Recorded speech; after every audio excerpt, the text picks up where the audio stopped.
para a gente poder fazer a organização aqui do seminário, tá bom? Alguma dúvida, alguma pergunta? Alguém quer comentar alguma coisa? Tranquilo, sossegado? Ah, por favor, Luiz, então também depois a gente já entra em contato com você para a gente poder fazer essa organização. Para nós será ótimo, né? Preciso. Sou pro-ATEC da escola. Aí sim, né? Porque eu e o Chico somos não-ATEC. Não né? ATEC. Você é o pró, nós somos o não, né? Porque a gente pouquíssima experiência tem. Não, seja muito bem-vindo, Luiz. Eu tenho certeza. Eu ajudo. Na escola eu resolvo esses BOzada toda. Ah, legal, legal. Seja na instalação do equipamento, ou seja também lidando com softwares também. Ah, legal, ótimo. É porque, assim, a gente vai seguir o modelo, só rapidamente antes da gente entrar no texto, né? Porque eu e o Chico prometemos não falar mais do que 5 minutos, 5, 6 minutos sobre isso, porque senão a coisa se alonga, né? O que acaba acontecendo? Nós vamos seguir mais ou menos um modelo que é utilizado pelo próprio programa para fazer as divulgações que eles trabalham, tá? Então, é um modelo relativamente simples, para nós pareceu simples. O Tiago já balançou a cabeça, né? Ele já fez. Para quem não mexe na coisa, sempre parece simples. Então, assim, mas é uma coisa enxuta, né? A gente, pelo Instagram, mas aí a gente precisa conversar com o pessoal para saber certinho como é que nós vamos fazer, tá? Então, agradeço, Luiz. Aí a gente troca um zap hoje no final do nosso encontro, ou amanhã, e aí a gente já combina os horários, as coisas, tá bom? Se mais alguém quiser nos ajudar, eu agradeço e sempre muito bem-vindo aí essa mão de obra, essa ajuda, para a gente fazer o comitê organizador, etc, etc. Tá bom? Bom, dito isso, gente, alguma outra coisa, alguma outra pergunta, alguma outra questão? Tranquilo? Então tá bom. Gente, então vamos começar, né? Ou seja, nós mandamos aí para vocês um livro do Boaventura, tá? Que é um discurso sobre as ciências. É um livro já dos primórdios aí do Boaventura, né? O Tiago depois nos puxou a orelha. Não, estou brincando, Tiago. É que eu acho que a gente tem que ter bom humor, né? Porque já é um livro mais antigo, ou seja, ele já caminhou bastante dentro dessas discussões, né? Nesse sentido, o Tiago nos lembrou, a gente falou, não, mas a ideia... o Muro de Berlim não tinha nem caído, exatamente, né? Mas qual que é a ideia aqui? Esse texto, ele representa, em alguma medida, aquele momento da década de 80 que nós estávamos lendo com o texto do Ramírez, né? Ou seja, esse momento desta ruptura, né? Então, o interesse aqui, principalmente nesse texto, não é somente porque é uma introdução sobre essa questão da epistemologia e como isso vai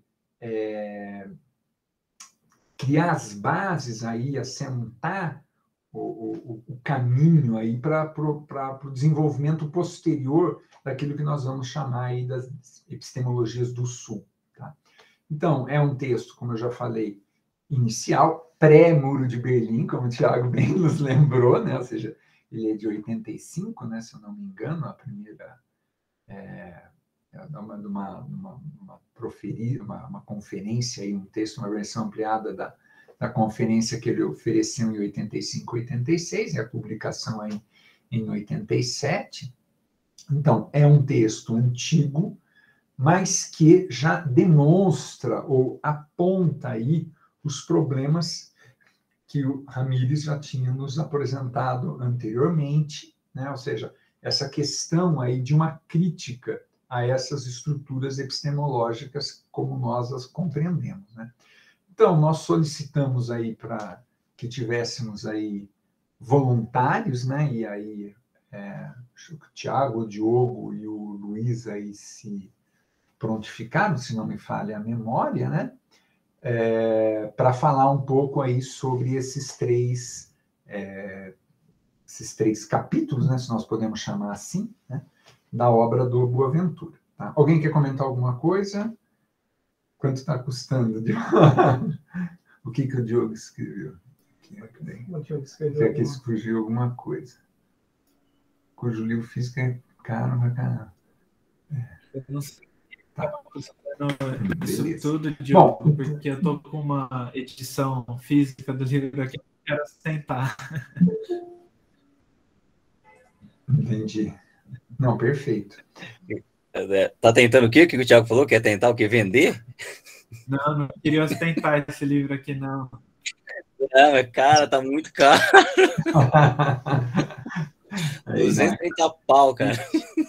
Não, é caro, muito caro. Bom, então vamos passar a palavra para o Tiago, mas antes, cumprimentar aqui a Adriana, o Anderson, o Zé Humberto, né? Seja, boa tarde, bem-vindos. Tiago, a palavra é sua, por favor, né? Faça aí um breve comentário aí, uma breve não, né? Um comentário, breve é maldade. Sobre esse capítulo. Eu estou tentando abrir minha apresentação aqui, só um segundinho. Tranquilo. Vamos lá. A internet tem dessas coisas, né? Uma coisa meio embaçada, né? Chatinha. Não, mas isso daqui favorece bastante. Como chama isso? Sistema.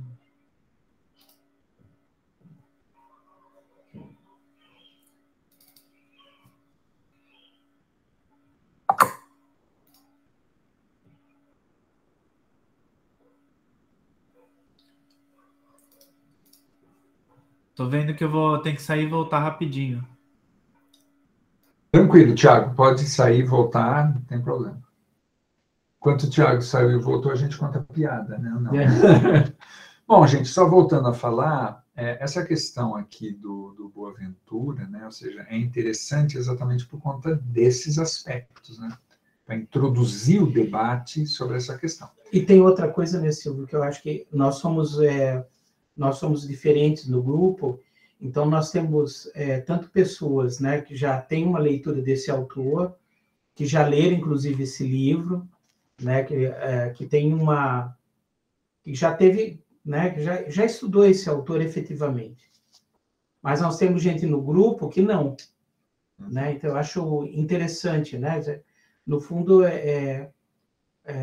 assim, a partir de um texto, né, de um autor, mas que a gente pode depois, inclusive, ir para outra obra, né? Sim, a ideia é essa. A gente pode continuar a discussão, né? A gente pode ainda continuar com o Boaventura, partindo dessa discussão, as pessoas se colocarem no debate, depois a gente pode usar outros, né, materiais, inclusive ele tem, né, ele tem um site pessoal. Tem, né? não, tem bastante. Tem muito material dele, né? Tem muito material dele. Tiago, fique à vontade, por gentileza.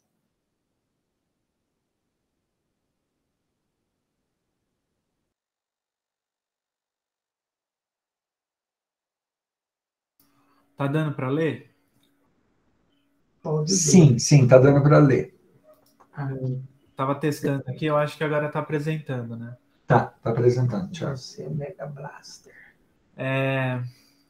Então, como a gente estava falando, né? 87, um discurso sobre as ciências, e no prefácio, então, o Boaventura já contextualiza que ele uma versão ampliada da abertura solene, igual o Silvio já estava comentando, mas enfim, ele desenvolve essa aula. Tem vários livros do Boaventura que são nesse sentido, né? Que ele, enfim, transcrito, né? Ampliado, revisitado nesse sentido.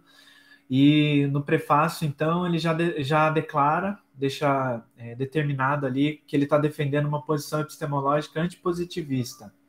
E disso derivam dois pontos principais, que é, todo conhecimento científico é socialmente construído, e o segundo ponto, que a ciência, então, deve se transformar em um novo senso comum. Eu fiz algo bem resumido aqui, eu acho que a gente vai ter bastante pano para manga para conversar, então espero passar adiante.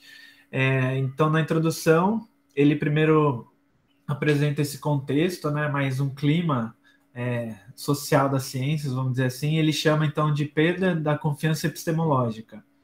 E nesse momento, então, ele chama a atenção para essa imagem contraditória. Ele usa o exemplo aí do vaso que ele tanto ser lido quanto um vaso em branco na imagem, quanto duas pessoas, né? Qual dessas imagens é a correta? A resposta é ambas e nenhuma. Então, esse momento da perda da confiança epistemológica, ele é um momento aí que pode ser chamado aí de confusão, né? A gente chamada questões irracionais que podem ser consideradas, até a ideia do Ramírez da dispersão, essa ideia de algo de instabilidade, né? Dessa dúvida, vamos dizer assim, ela pode estar apresentada também nessa imagem contraditória que o Boaventura comenta, ao mesmo tempo uma sensação, né? Esse vislumbre, né? Do momento que a ciência se encontra. Então, ambiguidade e complexidade da situação do tempo presente de transição, que seria também outra percepção que o ciclo de hegemonia de uma certa ordem científica estaria chegando ao fim, algumas coisas se esgotando, enfim, pensando em alguns limites ali para a capacidade científica, até em relação, por exemplo, a destruição, né, pensando no armamentismo.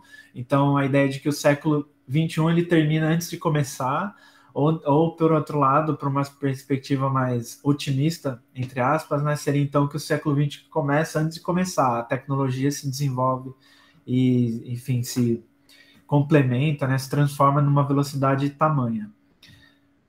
Então, os argumentos gerais que o Boaventura quer apresentar, e eu acredito aí que eu já estou dando espaço para os próximos amigos comentar o livro, né? Ele fala que os argumentos gerais do livro, então, são esses 5, que é, número 1, começa a deixar fazer sentido a distinção entre ciências naturais e ciências humanas, e o segundo ponto, que é o polo catalisador, então, de uma síntese entre essas ciências, ele vai vir das ciências sociais.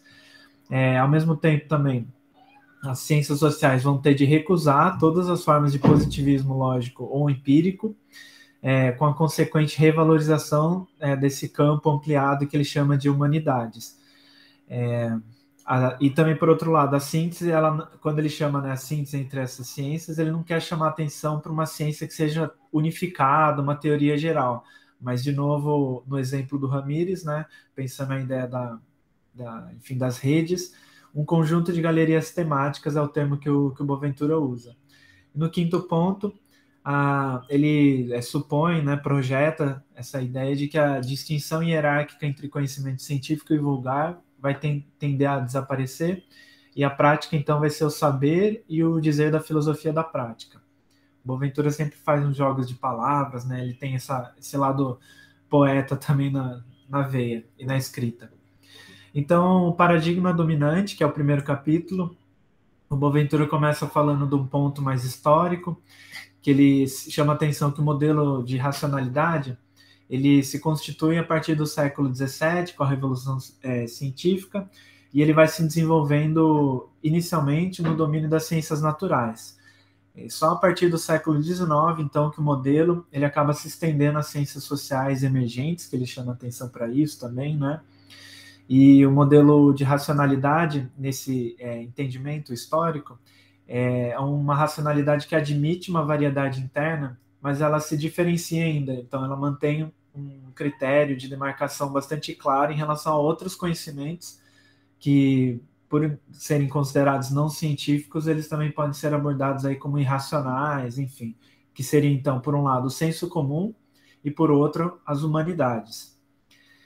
E depois eu posso comentar melhor, mas eu acho também curioso esses termos, né? Humanidades e ciências sociais que ele usa, que são, às vezes pode soar como se fossem as mesmas coisas, mas as ciências sociais são um campo mais ampliado em relação à pesquisa mesmo, né? Falando desde da sociologia, ele cita Durkheim, e as humanidades seriam talvez mais perspectivas mais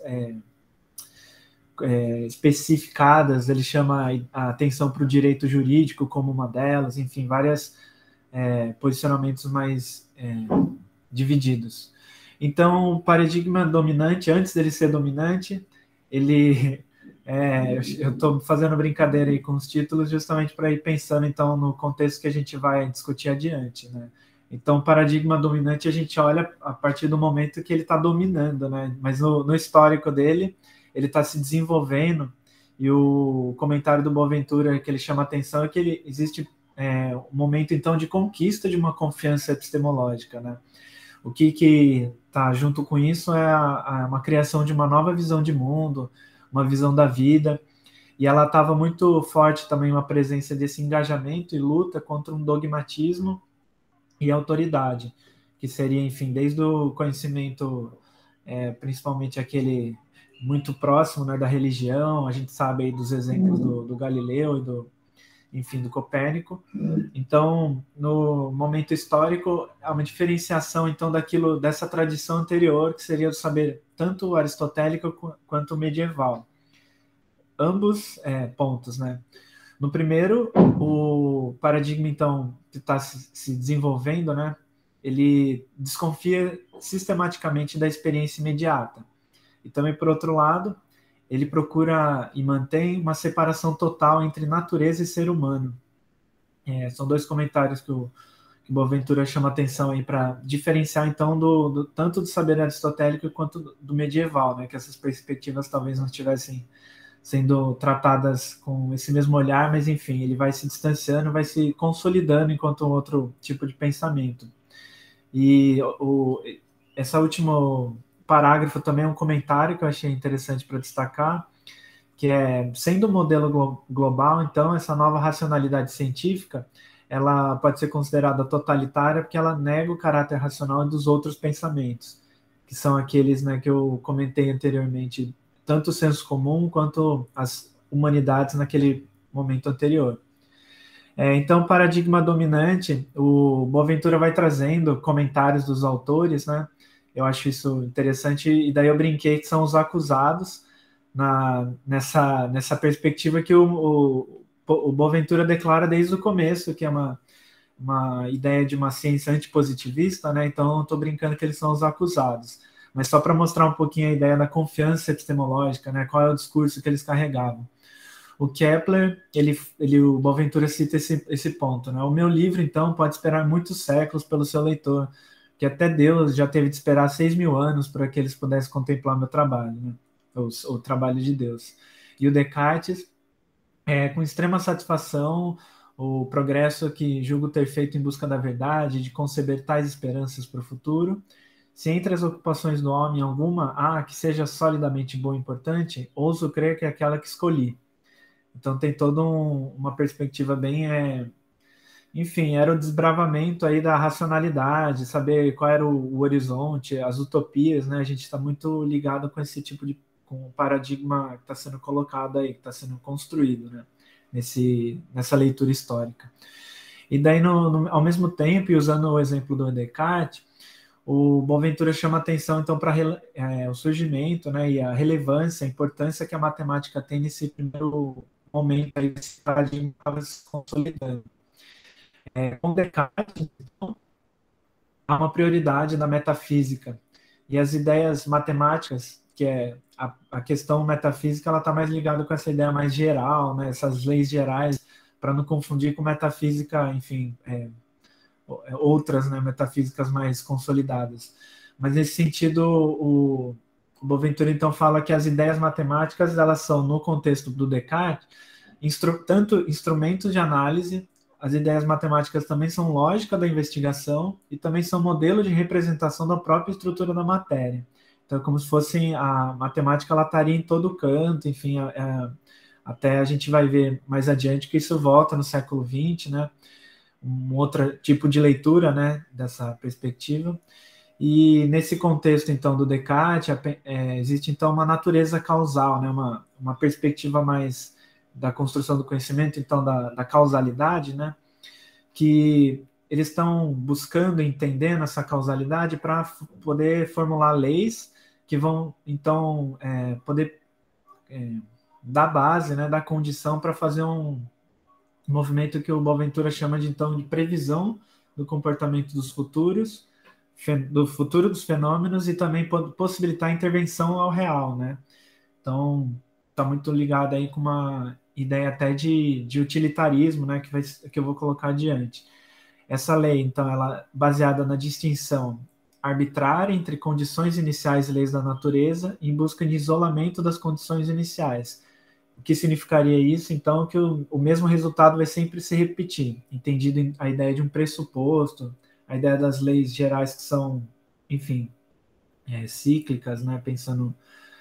E, ao mesmo tempo, elas são determinantes, né, vamos dizer assim. Daí, desse ponto da relevância da matemática, o Boaventura dá 2 pontos de derivações dela, né? Que, por um lado, conhecer, então, significa quantificar. Isso envolve, então, o rigor das medições e, como consequência, aquilo que não é quantificável torna-se relevante. E, por outro lado, então, conhecer significa dividir e classificar. A ideia da redução da complexidade no método científico, né? O próprio Descartes levanta bastante isso no discurso dele, né? E, então, no paradigma dominante, que está se consolidando, ele vai dar essa ideia, então, de que as leis da ciência moderna são um tipo de causa formal, que vão privilegiar o como funciona das coisas em detrimento do qual agente ou qual o fim das coisas. Há um pressuposto metateórico de ordem e estabilidade do mundo como condição para poder, então, transformar tecnologicamente o real, enfim. A ideia do mundo-máquina como grande hipótese universal moderna, né? A ideia do mecanicismo que o Boaventura vai chamar a atenção para depois ter uma questão aí do que seria, né, de repente, o pontapé inicial para chamar a crise, né, a crise do conhecimento.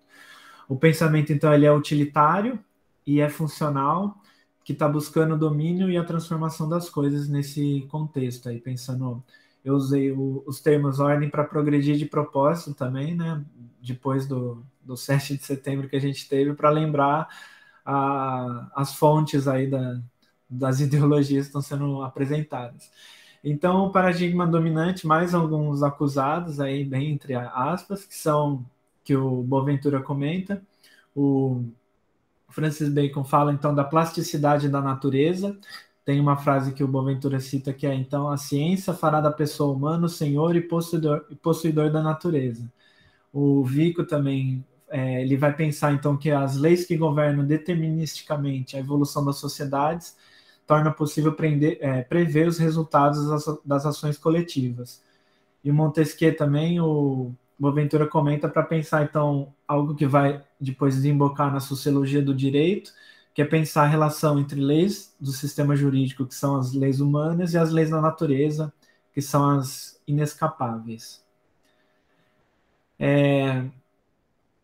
Então, aí no momento que ainda no capítulo do paradigma dominante, o Boaventura comenta que ele está se consolidando, então ele vai se tornando uma racionalidade hegemônica, que ela parte dos estudos naturais e ela vai transbordando, então, para aquilo que é chamado de estudo da sociedade, né? A ideia das ciências sociais emergentes que ele comenta.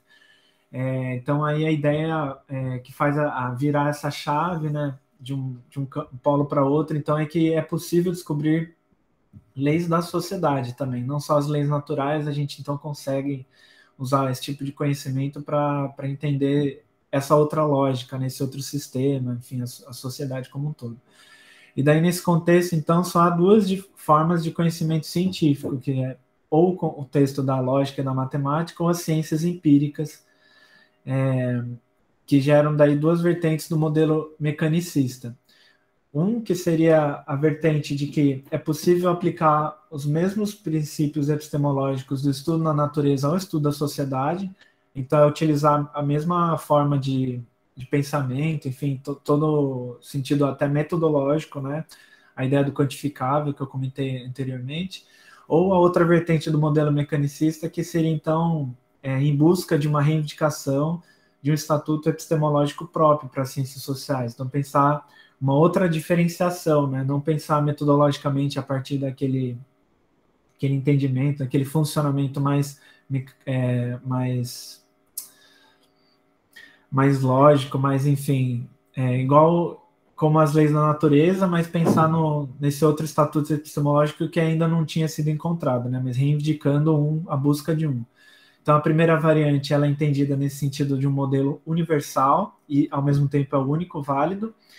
E a ideia de física social que enfim, é meio que como se fosse um olhar da física, né? O olhar da estatística, o olhar mais quantificável, mais numérico das relações sociais. Nessa perspectiva, então, seria como se as ciências sociais, em comparação às ciências naturais, elas estariam atrasadas. O Boaventura daí usa a discussão, né? O contexto do Thomas Kuhn, do entendimento do desenvolvimento científico histórico da ciência, né? Então, se for pensar, né, nessa perspectiva que as ciências sociais estariam atrasadas às naturais, é como se as sociais fossem ainda pré-paradigmáticas e as naturais já fossem consolidadas, já estivessem no caráter paradigmático. E também nessa primeira variante aí do modelo mecanicista, o Boaventura comenta como se, então, ao mesmo tempo, considera-se que não há um paradigma consensual nas ciências sociais, por isso também não dá para chamar o estatuto epistemológico se ele não tem um consenso, né? E a segunda variante, então, está no outro campo, que seria, então, pensar a ação humana como radicalmente subjetiva, em busca de um conhecimento que seja intersubjetivo, descritivo e compreensivo. Ele parte de uma postura que seja antipositivista, ao mesmo tempo bebe na fonte da fenomenologia, e a finalização, né, do Boaventura, que apesar, então, da diferenciação da segunda variante para a primeira, elas partilham algumas distinções ainda, né, nas ciências que as ciências naturais desenvolvem, as ciências humanas também têm, que é a distinção ser humano-natureza, que depois vai repercutir na distinção entre cultura e natureza e ser humano-animal. E para finalizar, então, a conclusão do capítulo é que, então, nessa ideia de olhar para o paradigma dominante, né, ambas as concepções de ciência social, elas pertencem ao paradigma da ciência moderna, ainda que a segunda variante represente um sinal de crise e contém alguns dos componentes de transição para um outro paradigma científico. E é isso. Quero passar a bola para... Não sei se já vai ter alguma pergunta, alguma questão, mas daí eu passo a bola para a pessoa que ficou com o segundo capítulo. A gente pode abrir para perguntar, sim, Thiago. Eu acho que a gente deve já começar a dialogar aí, né? Alguém quer comentar alguma coisa aqui do Thiago, da apresentação aqui do Thiago? Porque eu quero. Você não ia aguentar, né? Não, é o nosso papel aqui. Né? Tiago, assim, até para... É uma enxurrada de informações, exatamente. Mas é muito interessante, porque eu acredito que aqui o Boaventura ele consegue dar um bom panorama da situação. Mas logo no comecinho, lá acho que no seu segundo ou terceiro slide ali que você colocou, me veio à mente, né, até eu abri aqui com o Chiquinho, acho que é o segundo ou terceiro, lá atrás mesmo, se você me permite. Passa mais um. A síntese não significada, mas um conjunto de que você coloca... deixar de fazer sentido distinção entre ciências naturais e ciências humanas. Me lembrei, e até depois a gente pode estudar isso, se for o caso, né? Mas, assim, é uma postura completamente diferente dessa. O Edward Osborne Wilson, né? O sujeito que é um biólogo americano, ele é muito conhecido por causa de um livro que ele publicou em 1972, 73, chamado Sociobiologia, no qual ele apresenta uma tese pouco problemática, né? Ou seja, um pouco crítica, né? No sentido que o pessoal só faltou matá-lo, né? Onde ele vai argumentar que toda a explicação social ela tem origem biológica. Né? A gente conhece hoje muito mais o Dawkins, né? Aquele que Deus um erro, tal, por causa... Ele publica antes um gene egoísta, tal. Mas o Wilson é dessa corrente. Mas não é esse o livro que me lembrou. O que me lembrou é um outro livro do Wilson, que ele vai publicar em 1998, chamado Consilience, ou Consciência. Né?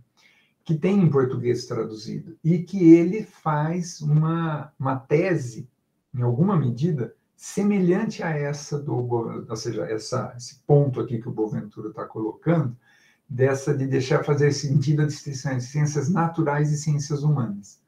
E qual que é o curioso aí? Enquanto que, no meu entender, e se eu estiver equivocado, vocês me corrijam, por gentileza, o Boaventura, ele continua como centro aí as ciências humanas, né? Ou seja, essa integração aí entre as ciências naturais e as ciências humanas se dá a partir das ciências humanas. O Wilson, ele propõe que essa integração se dá a partir das ciências naturais.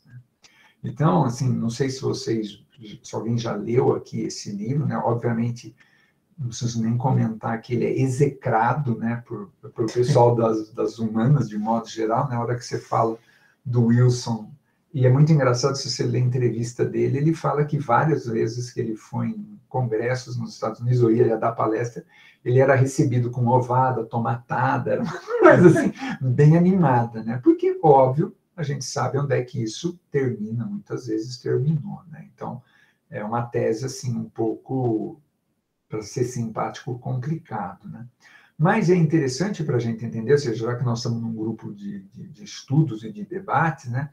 Entender que isso que o Boaventura está apontando, né? Ou seja, aquela crise epistêmica lá que o Ramírez nos chama a atenção, ela se apresenta, inclusive, com defensores renovados, vamos dizer assim, porque para mim isso é um defensor renovado, exatamente desse paradigma dominante, né? Ou seja, é muito interessante esse texto do Wilson, por conta disso. O que ele está fazendo ali é um esforço muito grande para renovar esse, digamos assim, método da ciência tradicional, mas querendo juntar tudo, mas o ponto de partida, então, agora, continua sendo a natureza.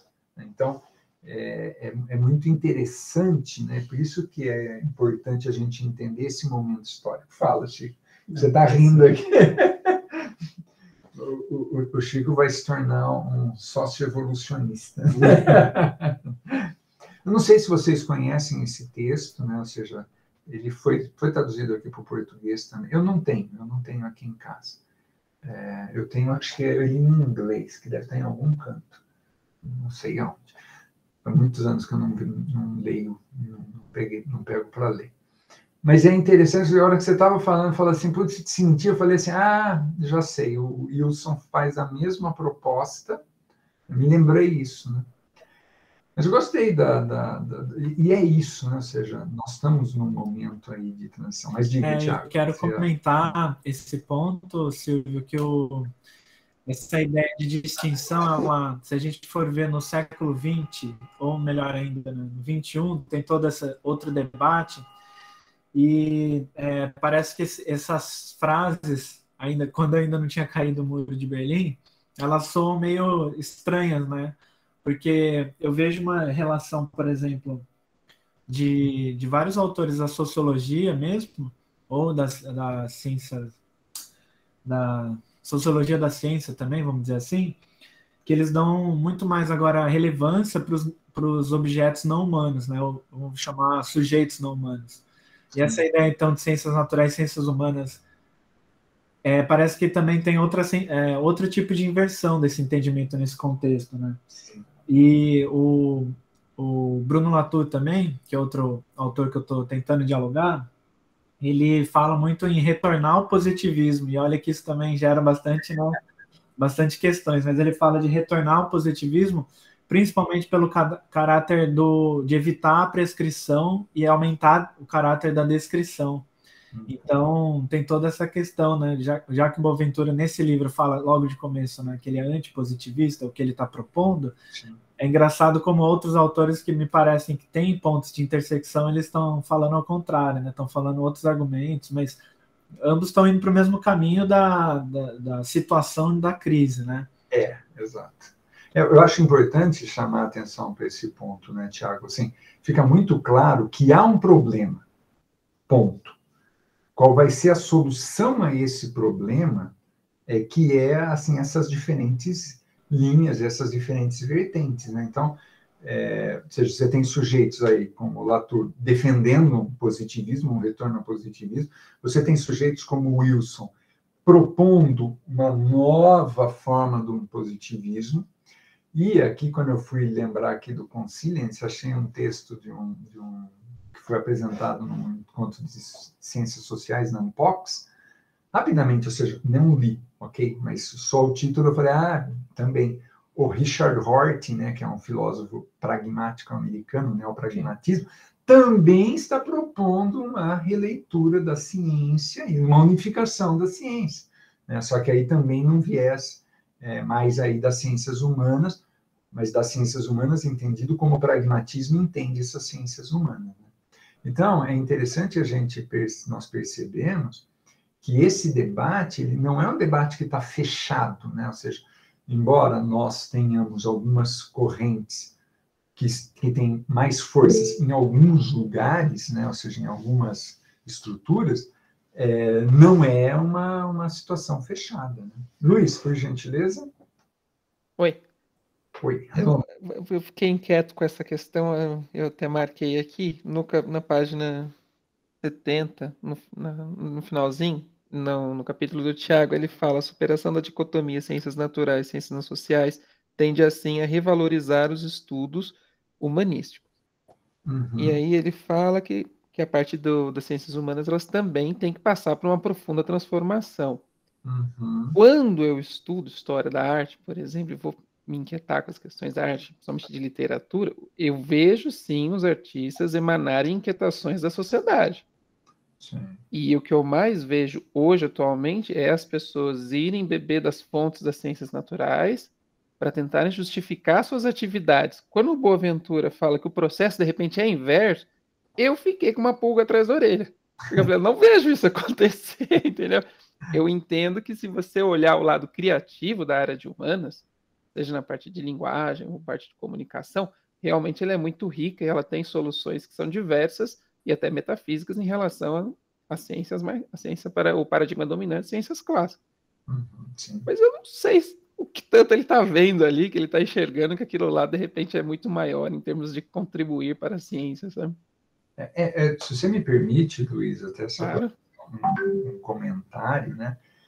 Porque o que acabou acontecendo quando você foi tendo aí uma série de posturas distintas, né? Porque até então você tinha uma certa hegemonia desse modelo, mas no momento em que ele foi se perdendo, se começou, com todo respeito à expressão que eu vou usar, certamente não é a melhor, mas só para elucidar isso, o pessoal foi dando tiro para tudo quanto é lado, né? Ou seja, sujeito, olha, bom, eu quero manter uma aqui, eu quero manter uma questão ali. Então, você foi gerando aí uma série de posturas, e é o que eu sempre chamo a atenção. Nós, individualmente, vamos ter que assumir uma postura ou outra, né? Mas antes de assumir essa postura, é importante entender esses modelos, né? O que me incomoda muitas vezes é que é apresentado isso, mas não se apresenta contra quem você está dialogando, ou com quem você está dialogando, ou seja, qualquer outro sujeito. E aí acontece isso que você está falando, mas na minha área, que eu conheço, eu não estou vendo isso. É normal. Sim, e ele o tempo todo, ele tá metendo pau em tanta gente que eu fico até com medo. Eu falo, gente, é melhor não falar nada, que é capaz do cara vir me buscar aqui, né? Não, mas são esses cuidados acadêmicos que são tomados mesmo, né? Sim, mas o importante, o que eu sempre chamo a atenção, assim, o importante é a gente entender essa disputa, né? Qual é a posição individual que nós vamos assumir? É claro que a gente tem uma certa ideia do que as pessoas endossam ou não, até pelas leituras e aquilo que ela está assumindo, né? E ela está debatendo. Mas não é um processo fechado. Eu acho que isso é importante a gente entender. Por isso que quando eu li lá o que o Tiago destacou, eu falei assim, puxa, eu já li isso em outro lugar. Não, e é engraçado que foi na hora, porque senão até eu tinha pego o livro, como eu te falei, está em algum lugar aqui em casa, eu acho que está na biblioteca em cima. Mas aí eu falei assim, puxa vida, aí eu achei esse artigo e falei assim, olha o Wilson aqui. E ele é radical, né? Ou seja, é um sujeito que, não sei vocês, mas eu nunca vi numa aula de ciências humanas alguém dar o consciência para ser lido, né? Ou seja, não se dá, né? É como se não existisse, né? Então, também é exagerado, né? Quer comentar alguma coisa, Chico? Não, Chico hoje não quer comentar nada. Tiago, por favor, você que tinha... Sim, eu queria comentar um pouco essa ideia da discussão que não está fechada. Esse texto, então, né? Já que eu fui citado no começo, eu estava comentando do Boaventura, que é interessante perceber, por um lado, igual o Luiz comentou, eu acho que o Boaventura e um grande grupo de pessoas, né? Depois isso vai ser tratado aí no texto como assim, a crise, né? Do conhecimento. Muita gente está atacando, né? Aquele paradigma que está estabelecido, as falhas dele, né? Os limites, o que ele não consegue fazer. E daí eu vejo muitos trabalhos do Boaventura que vão nessa linha. Ele tem um texto que é o desperdício da experiência, né? A razão indolente. Ele está apontando várias questões ali que ele, enfim, eu acho que eles fazem muito. O Boaventura tem esse esforço de tentar mapear, entender ali como que o conhecimento estabelecido ali, pelo menos o fundamento teórico-metodológico se desenvolve, para depois pensar ali quais são os limites dele. E o texto que eu comentei com o Silvio, né, que é um texto de 2018 dele, O Fim do Império Cognitivo, ele me parece ser um texto, como alguns outros que eu estou conseguindo acompanhar agora, que estão fazendo talvez não mais argumentação negativa do paradigma dominante, mas agora é a argumentação mais positiva. Então, qual é que é a proposição, sabe? Quais caminhos tomar, vamos dizer assim. Mas que tem toda uma tradição, um grupo, né, que está atacando o paradigma dominante, isso sem dúvida nenhuma. E no exemplo do Boaventura, para finalizar, ele, nesse livro, e tem alguns outros, que ele está num grupo, ele se identifica com os pós-modernos, né, vamos dizer assim. Mas depois ele já deixa de utilizar esse termo, ele começa a utilizar outros, e mais ainda adiante ele vai falar em epistemologias do Sul. Então é engraçado como o próprio pensamento ele vai se atualizando. Quando ele fala aqui no começo, né, a ciência deve transformar-se em um novo senso comum, ela ganha uma outra conotação no contexto atual das epistemologias do Sul, porque ela está pensando sempre na relação com as pessoas até fora da academia, fora do espaço consolidado ali do eurocêntrico. Então, o que seria esse senso comum? Dá para ampliar mais ainda no contexto atual. Vou me introduzir aí também, acho que vou aproveitar, porque daqui a pouco eu tenho que sair para trabalhar. O capitalismo, ele chama, né? Já começa a apresentar. Não, mas eu fiz um pouco diferente nesse sentido, Silvio. Eu entendi que seria mais um movimento assim da gente conversando sobre, então eu não fiz em forma de seminário, nada não. Mas minhas anotações aqui. Como eu falo, as formas são múltiplas. Então, aí o que acontece? Dentro dessas considerações que foram colocadas aqui pelo Tiago, do próprio Luiz, né? Vou pegar o gancho da última fala do Tiago, né? Do movimento do Boaventura, né? O Boaventura no Direito dos Oprimidos, né? Que é a tese dele, né? De doutorado, em que ele fica no Rio de Janeiro, nas favelas cariocas, né, para poder conversar com as pessoas e entender a visão de mundo delas. Ele já alerta, né, que são mais de 40 anos, né, porque o livro ele escreve a tese, mas o livro depois é publicado, né, e aí ele faz algumas... É interessante, não sei se o pessoal conhece, né, mas ele vai pegando fragmentos da tese dele, vai construindo análises, né, da tese dele. Então ele faz uma releitura da tese, e aí ele coloca lá que ele já caminhou, já faz 40 anos, né, de algumas reflexões, né. Então você percebe que é um pensador, né, em constante movimento, o que é muito coerente, né, porque uma certeza ele sempre teve, né, que ele não ia servir a concepção de ciência que estava estabelecida, né? Isso é muito coerente. Então ele está sempre revisitando os textos e fazendo as mudanças necessárias, né? porque ele constrói essa concepção de ciência, não vamos já dizer que ele constrói, mas ele faz parte de uma corrente, de uma concepção de ciência, que não é uma ciência fechada, né? Daí ele se colocar como um antipositivista, né? Ou seja, ele não trabalha com a ideia de que nós temos uma linearidade no processo histórico, né? Pelo contrário, né? Então, é interessante, tem um livro aqui, ele trabalha, né, com a releitura da tese dele, né? E aí eu até utilizo, a gente vai utilizando em doses homeopáticas, né? Mas eu utilizo no primeiro capítulo, no segundo capítulo da minha tese, eu utilizo justamente uma colocação dele importante em relação à ideia de silêncio, né?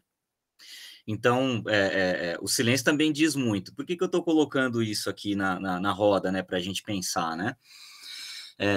Porque o Boaventura, né, nas obras dele, esta é uma obra, né, bastante inicial, vamos dizer assim, né, ainda, né, vamos considerar assim, né, mas bastante interessante, porque já dá um norte, né, daquilo que ele gostaria de formular. Então, essa obra ela é rica nesse sentido, né, a que nós estamos aqui discutindo, né.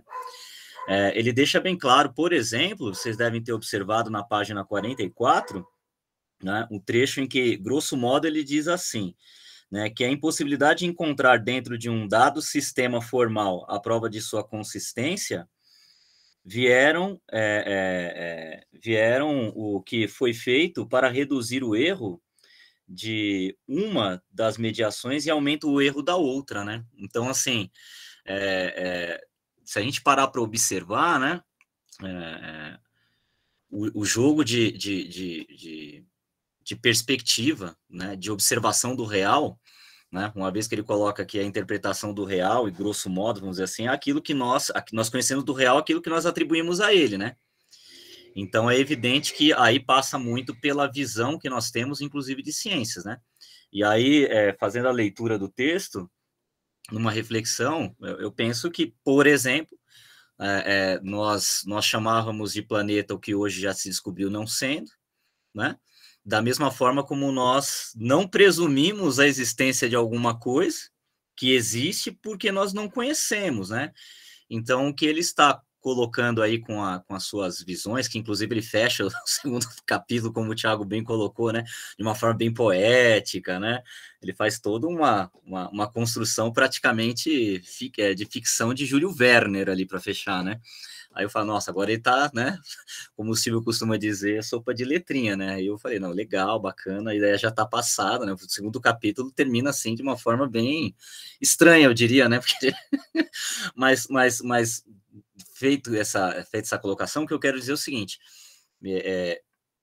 para você desconstruir uma concepção de paradigma dominante, aí eu vou colocar esse meu estranho aqui dentro de uma linha de raciocínio, o texto é coerente, né? Porque se ele fizesse esse movimento extremamente dogmático de uma escrita científica, inclusive, né, não nos colocando na perspectiva de desconstruir pensamentos, mas ao mesmo tempo não querer determinar, né, dar a entender que está tudo pronto e acabado, seria extremamente incoerente da parte dele. Eu vejo esse texto dele como um grande ensaio, né? Tem um movimento de ensaio muito claro na escrita, né?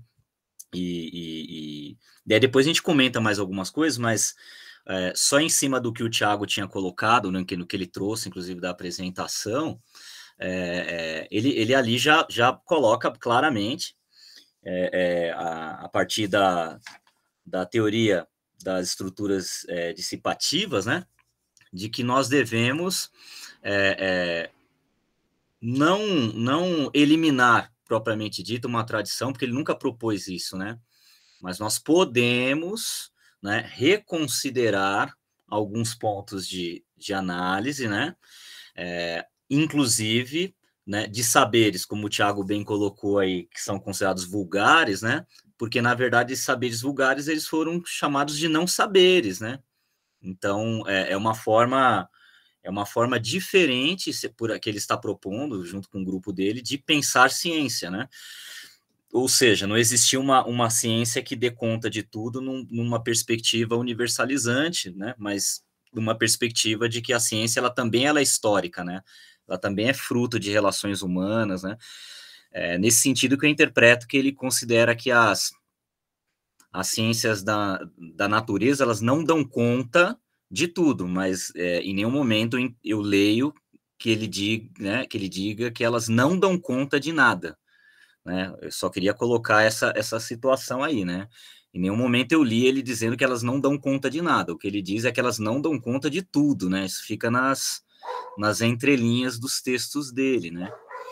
Então, penso que por aí a gente começa a botar algumas pitadas aí, mas a gente continua. Vamos no ritmo de conversa aí, porque acho que talvez mais alguns colegas querem se posicionar, né? Se você me permite, o Diogo, é isso mesmo, ou seja, o problema é que essas teorias, elas tinham uma pretensão de fazer uma explicação de tudo, só que não consegue, né? Ou seja, assim, entre ter a pretensão e, de fato, ter a realização, o que eu penso e o que eu enxergo disso é que é um fosso gigantesco entre isso, né?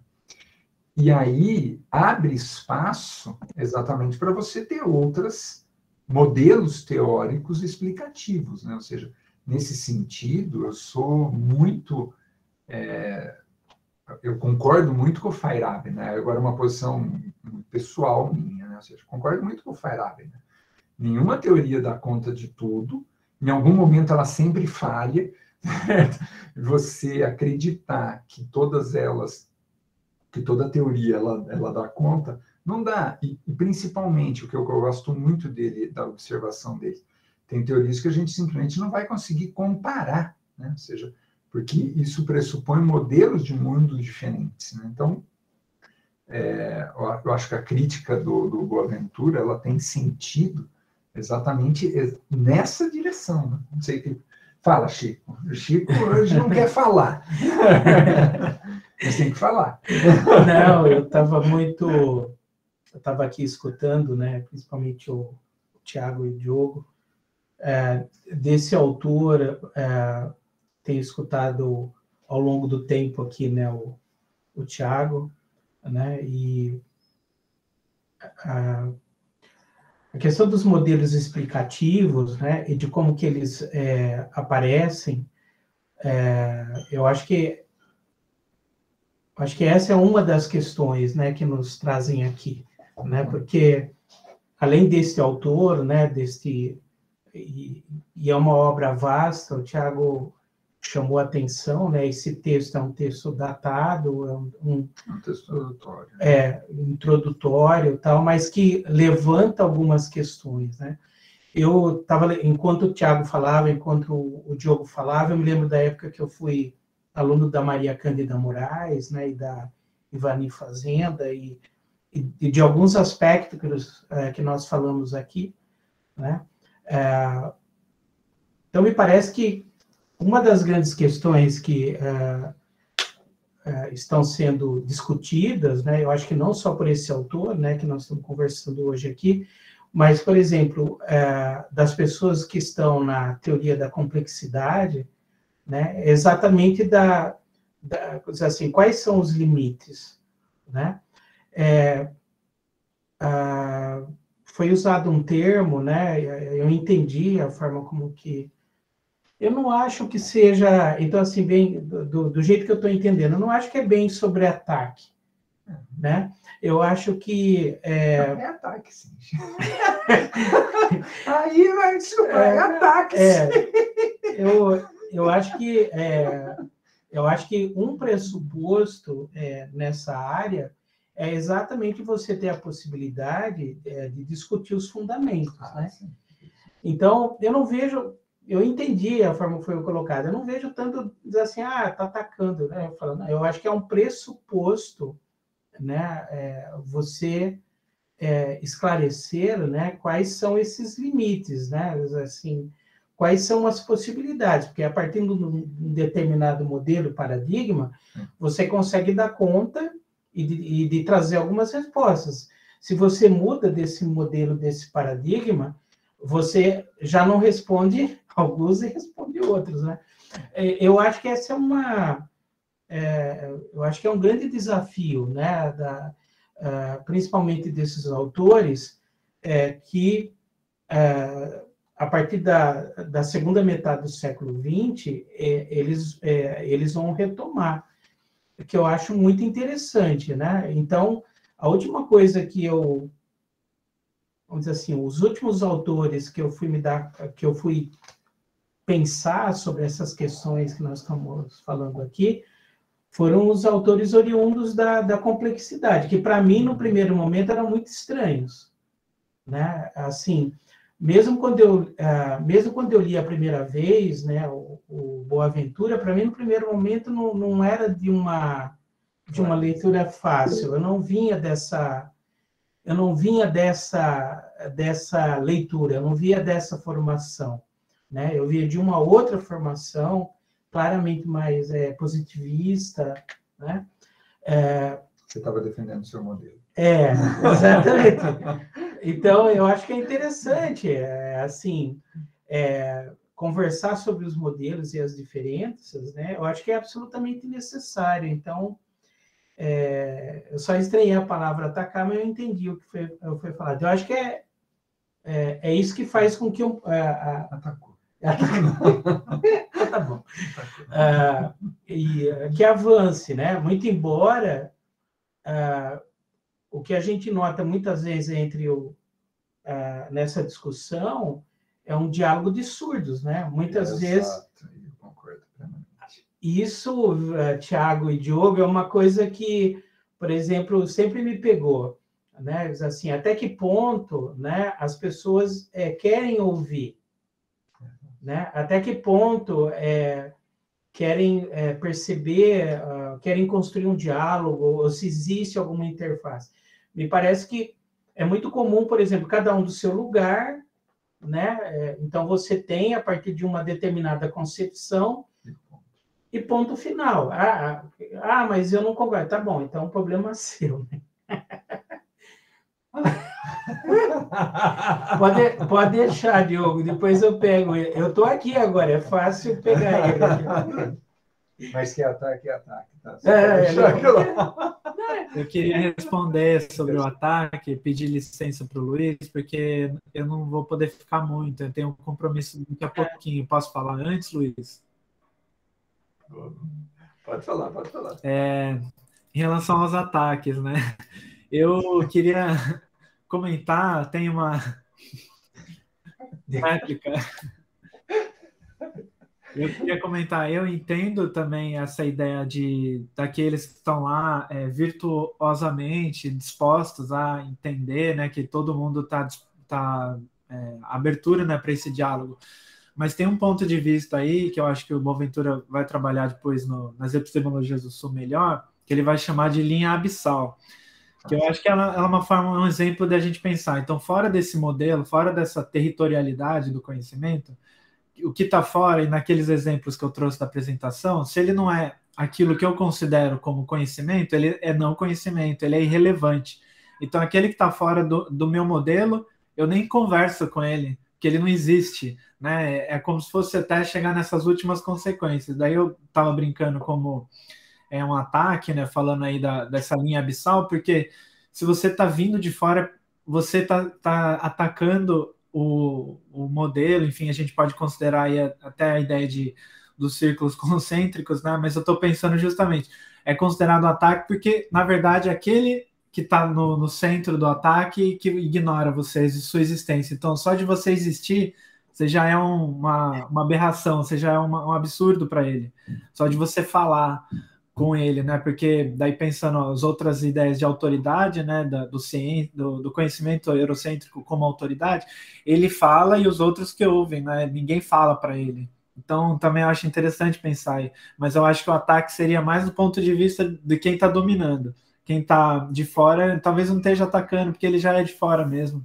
Ele já acha que, enfim, ele já sabe da distância dele que ele tem ali. Você sabe, te ouvindo, Tiago, só para, assim... mas isso sempre foi muito comum, por exemplo, durante a minha formação filosófica, isso sempre foi muito presente. Eu acho que vai muito da postura que a gente assume diante dessa discussão. Então... agora, o que é visível é isso, né? Uma coisa é eu dialogar com esse outro modelo, com essa possibilidade do modelo, ou eu simplesmente ignorar. Qual que é o problema disso? Quando você ignora, ou quando você não procura a conversa, você simplesmente não considera nem a possibilidade de que uma outra forma de explicação exista. Então, aí termina o debate, aí termina a discussão. Se está atacando ou não, se está defendendo ou não, né? Mas isso, infelizmente, às vezes é muito comum. Por isso que eu falei o diálogo disso, porque as pessoas não querem ouvir. Quer dizer, aí se torna uma... eu já tenho a resposta definitiva, eu já tenho a narrativa explicativa. Então, tudo aquilo que não entra disso, que não faz sentido, eu simplesmente ignoro. Isso existe em todos os lugares, também na filosofia. Né? Então, mas que ataque, Luiz, por gentileza. Eu acho que eu falei a palavra ataque também, mas eu não vou exigir réplica disso, não. Eu achei que entendeu, eu sou meio bocudo mesmo, eu falo assim, mas eu não tenho malícia no que eu tô falando, não. Pelo contrário, tenho mais bocolice mesmo e burrice. Eu acho gostoso do autor, assim, porque ele tem o cuidado, assim, de citar todas as fontes que ele leu, ele teve contato, ele até se preocupa, às vezes, explicar as questões físicas que estão por trás das discussões como do Prigogine, do Einstein, que são complicadas de explicar, são complicadas de entender também. A gente falou isso, né, o ano passado, quando a gente leu avulso algumas coisas, né? E ele tem muito aqui no texto, assim, às vezes eu identifico, assim, quando ele quer falar que tem que surgir um novo tipo de epistemologia, uma nova forma de conhecimento, ele também está, acho que a parte do Tiago, ele vai falar sobre o que tem que acabar com esse excesso de especializações que existem em determinadas áreas, principalmente na medicina, e a necessidade da gente voltar a olhar o todo. Eu acho que é a parte do Diogo, né? Mas a discussão não é tanto isso. Aí ele comenta sobre os diversos autores que ele leu, e como esses diversos autores, a partir das suas pesquisas, começam, ele não cita isso, mas eu identifico isso. Assim, tem também a questão do avanço tecnológico que permitiu que essas pessoas tivessem um ponto de observação diferente e se tornassem sujeitos e objetos de uma mesma relação. Porque antigamente você não tinha como fazer isso, era uma questão empírica, observável, e aí muda a relação, né?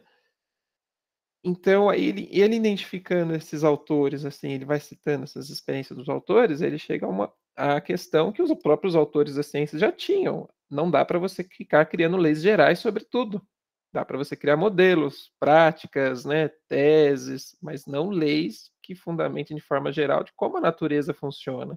O Newton criou uma lei com base no conhecimento que ele tinha, e a lei realmente causou um grande avanço científico e tal, né?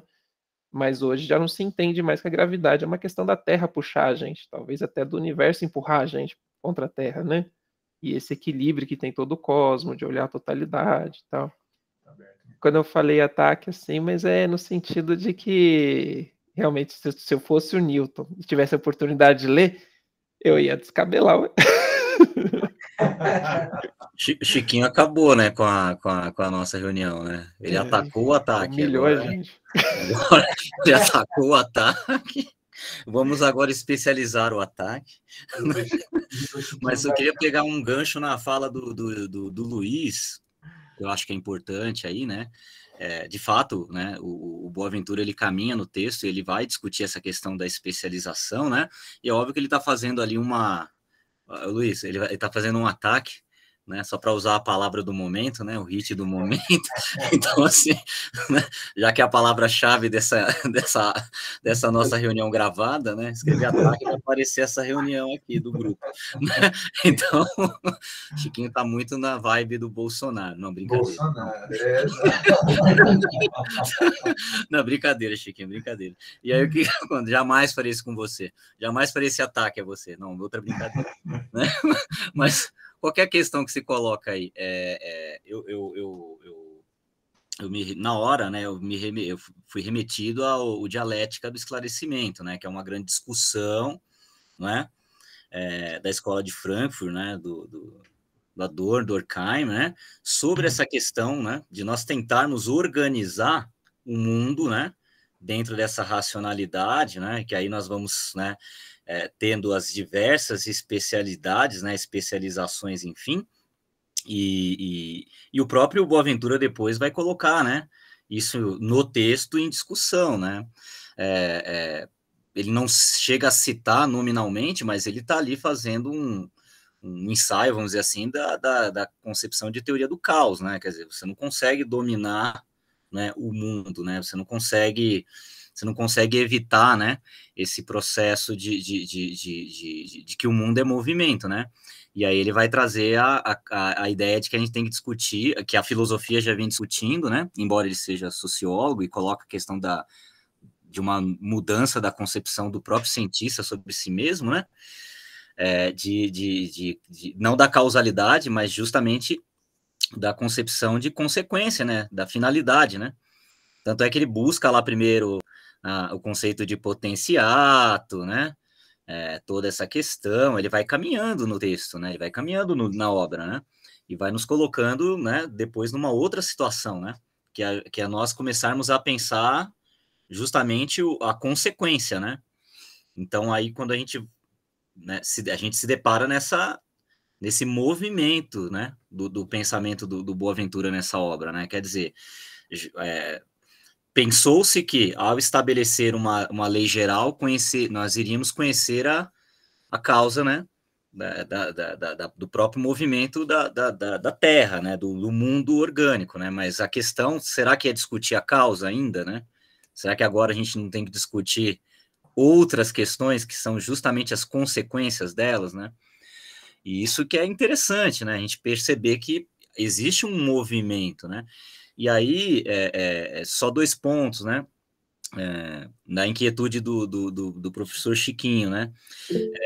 É daí que vem, inclusive, Chiquinho, uma contribuição significativa do Boaventura, né? Que é justamente a concepção de pluriverso, né? Que é justamente, não no sentido de você colocar um do lado do outro, né, amistosamente, não é isso que ele propõe, né, senão fica parecendo que ele está querendo fazer aí um meio campo para deixar todo mundo bem acomodado. Mas o fato de surgirem novas concepções de conhecimento, novas formas de pensar a realidade, né, inclusive a partir de povos tradicionais, etc., é justamente, aí a gente entra em um caminho que o Thiago já levantou a bola, né? Que depois do movimento abissal e não abissal, ele vai chegar justamente na sociologia das ausências e da emergência, né? Ou seja, você denunciar, né, todo esse movimento de silenciamento a partir de uma única forma de, né, dialogar com a realidade, de entender a realidade, de criticizar, porque crise é isso, né? É colocar em crítica, né? A palavra já é essa, né? De uma forma que você possa também trazer outras contribuições, né, de entendimento do mundo, não apenas uma, né? Então, esse uno é substituído pelo pluri. E aí, né, o Luiz traz a questão da indústria da ciência, ou da industrialização da ciência, né, que é o que o Luiz levantou aí, foi isso que o Boaventura, né, é isso que ele traz, né, quem leu a obra e nós lemos, ele traz isso. Eu me lembrei rapidamente, eu queria ter encontrado a obra, que eu não encontrei, até perguntei para minha esposa, enfim, depois a gente procura. Tem uma obra do professor Nicolau Sevicenko, né, importante, historiador de cultural, né, da Universidade de São Paulo, chamada No Looping da Montanha-Russa na virada do século XXI. E aí ele constrói alguns capítulos, né, discutindo todo um movimento, até a questão do movimento punk, enfim. E aí um desses capítulos me veio à mente quando eu estava lendo o Boaventura nessa obra, dentro desse conceito que o Luiz levantou aqui, que ele apresenta no século XX, nós sabemos que houve uma efervescência, o Thiago trouxe isso no slide dele inicial, né, de muita tecnologia, né, desenvolvida do ponto de vista do que a guerra gerou, né, de muita produção, né, de muito financiamento de pesquisa para desenvolvimento de poderio bélico, né, e aí nós tivemos no final do século XX, ali para o começo do século XXI, nós tivemos aí, por exemplo, a questão dos dos transgênicos, né? E aí o Nicolau Sevchenko, ele traz 2 pesquisas que foram financiadas por grandes corporações, né? Uma, né, rechaçando, né, os transgênicos, e uma outra, uma semana depois, também financiada por uma corporação que ganharia muito, né, com essa produção dos transgênicos, refutando aquela pesquisa. E aí você entra numa outra questão, que é a instrumentalização da ciência, né? Que é a ciência para a questão econômica, que inclusive o Boaventura traz isso na obra, né? Essa denúncia, né? Da ciência sendo utilizada agora, né? Na perspectiva do desenvolvimento de tecnologias bélicas, enfim, para grandes corporações, né? Quer dizer, o papel, né? E aí a gente pode pensar agora em Covid-19, acho que dá para a gente pensar em muita coisa a partir disso. Por isso que eu falei que, apesar de ser uma obra que ela é datada, e eu concordo, né? Ela pode nos trazer ainda hoje algumas reflexões, né? Porque ela dialoga, né? Porque há um processo em movimento, né? Sim. Em movimento, com outras características, mas ainda assim em movimento, né? Mas, enfim, eu passo a palavra agora. Bom, se você me permite, eu ergui a mão, né? Eu tenho 2 observações, e aí eu queria saber do Luiz. Luiz, você pode apresentar no próximo encontro nosso? Porque 7 horas a maioria tem que ir embora. Então... Eu ia pedir isso, porque eu entro em aula também. Joia, perfeito. Então... Não tem problema, não. Só que eu quero fazer quero falar um negócio. Então, uma coisa muito legal hoje, a nossa reunião está dando um bom diálogo, né? Mas, se você me permite, Diogo, 2 observações. Primeiro, esse texto do Sevchenko é maravilhoso. Se o loop da montanha russa, né? Século XXI, no loop da século XX, se eu não me engano, né? No loop da montanha russa. É século XXI, né? Ou século... Na virada do século XXI. Na virada do século XXI. É fantástico esse texto. Eu já trabalhei com os alunos em aula de graduação. É um texto muito legal. Quem não conhece, eu recomendo, e quem conhece, releia, né? Vale a pena. É um texto, assim, maravilhoso. E eu gostaria de comentar uma outra coisa, Tiago, Diogo. Os dois aqui estão um do lado do outro, aqui na tela, né? Aí acaba... Diogo, você tocou no ponto central da coisa. Toda essa estrutura epistêmica que nós trabalhamos, desde os gregos lá de trás, tem como base a noção de causa. A pergunta é, todos os povos têm essa noção de causa? Povos que eu digo, ou seja, as diferentes culturas, as diferentes sociedades. Esse é o ponto central. Assim, que eu enxergo e percebo quando nós estamos fazendo essa discussão, ela sempre está girando em torno dessa concepção de causa, de causalidade. Né? Ou seja, uma coisa causa a outra. Ou seja, essa noção ela é muito forte e ela está na raiz de toda essa nossa discussão. E aí, quando nós passamos isso, por exemplo, para a questão da educação, qual é a causa do bom desempenho do aluno? Qual é a causa do fracasso do aluno? Qual é a causa de... Então, isso é central. Pergunta é, nós temos em diferentes sociedades, em diferentes culturas, esta mesma noção de causa? Esse é o ponto. E aí, nesse sentido, Boaventura e outros autores, ou seja, nós estamos agora aqui com Boaventura, eles vão, de uma modo um pouco indireto, trazer à baila essa questão. Alguns para questionar, outros para reforçar essa questão de causa. Então, quando você tem lá o Edward Osborne Wilson com a Conscience, quando você tem o Richard Horton, né, no Espelho da Natureza, lá o neopragmatismo, eles estão reforçando essa questão da causalidade. O Latour está reforçando essa questão da causalidade. Então, eu queria comentar isso. Chiquinho tá... Depois que eu falei para ele que era ataque, ele ficou magoado aqui. Não, eu vejo como crítica absolutamente necessária. Eu só não usaria a palavra ataque, eu usaria a palavra crítica. Só isso. Em função do lugar de onde a gente vem, que é a filosofia. É por causa disso mesmo. Luiz, por gentileza. Eu ia comentar uma parte que é do Joe, que eu gostei muito, mas é por conta, como toca na área de humanas, eu me sinto reconhecido, assim, falo, nossa, eu não sou tão negado assim na área, né? Ele fala sobre a transgressão metodológica. Então, para que exista uma pluralidade, que são esses autores que estão contribuindo hoje para a crise paradigmática, né, do paradigma dominante, é necessário que ocorra uma transgressão metodológica para a existência dessa pluralidade de métodos. Como eu faço um caminho inverso, tipo, eu não venho dos estudos de base, como acho que a maioria de quem estuda filosofia começa estudando Aristóteles até chegar no Nietzsche. Eu venho de trás para frente. Então, primeiro eu tive contato com o Prigogine, depois que eu fui ler isso aqui. Né? Ter contato com Aristóteles, com essas coisas. Eu nem conhecia Aristóteles direito, assim, né? Eu conhecia do ensino médio. Meu processo é o contrário. É ótimo, é melhor do que ataque. E aí ele fala da transgressão metodológica, repercute nos estilos e gêneros literários que presidem a escrita científica.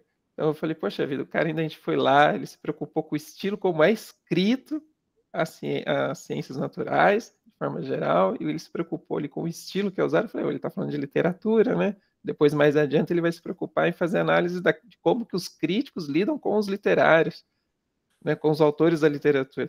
E nessa hora eu pensei comigo, eu falei, o cara ficar tanto recitando tanto poemas, eu lembrei do meu ensino médio, que o pessoal pegava e falava assim, isso aí é coisa que poeta inventou para ganhar dinheiro. Então acho que ele coloca esses versículos mais bonitinhos aqui para ganhar dinheiro, assim. Mas era para falar da transgressão, o resto era bobagem. Não, tá certo. Foi ótimo essas coisas aí. Fantástica, assim, as observações, essas coisas.